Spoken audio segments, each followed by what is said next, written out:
ठिकठिकाणी इडली विकतात ना पोरं, आपण तुम्ही खाता ना, मग वडापावची टिंगल करताय कारण तुमच्या मनामध्ये मराठी माणसाविषयी मराठी संस्कृतीविषयी द्वेष आहे आणि म्हणून तुम्ही वडापावची टिंगल करताय, ठाकऱ्यांची टिंगल करताय, मराठी माणसाची टिंगल करताय.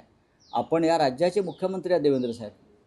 विल्सन जिंकण्याचा वाद वाढत असतानाच आता परत तो त्याचा वाद जो आहे तो हायकोर्टात प्रलंबित आहे, तरी देखील जैन संघटनेनं तिथं बोर्ड लावला आहे आणि ती ताब्यात घेण्याचा प्रयत्न केला. आता ते पुन्हा हायकोर्टात गेले.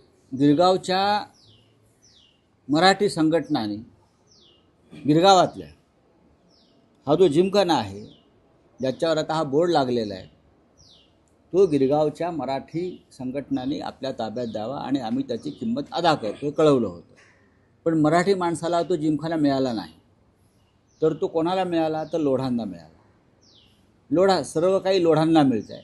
अडाणी आणि लोढा या दोघांना मिळतं आहे.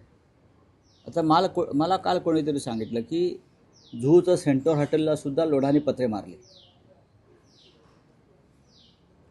झूला सेंटर हॉटेलला समुद्रावर तिथे टॉवर्स उभे करताय. SEZची परवानगी आली समुद्रावर टॉवर्स उभे करायला?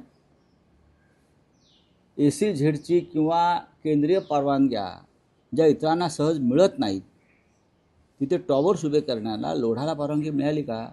उद्या जिमखान्यावर पण टॉवर्स उभे करतील. SEZ आहे. जैन जिमखान्याच्या नावाखाली अडाणींच्या पाठोपाठ लोढा मुंबई गिळतायत. तुम्ही जाऊन बघा, मुंबईत फिरा. अडाणी आणि लोढामध्ये स्पर्धा सुरू आहे, कोण मुंबई आधी गिळ. जैन जिमखान्यावरती पहिला हक्क जो आहे हा मुंबईतल्या मराठी लोकांचा आहे, जे आता जैन केलं आहे.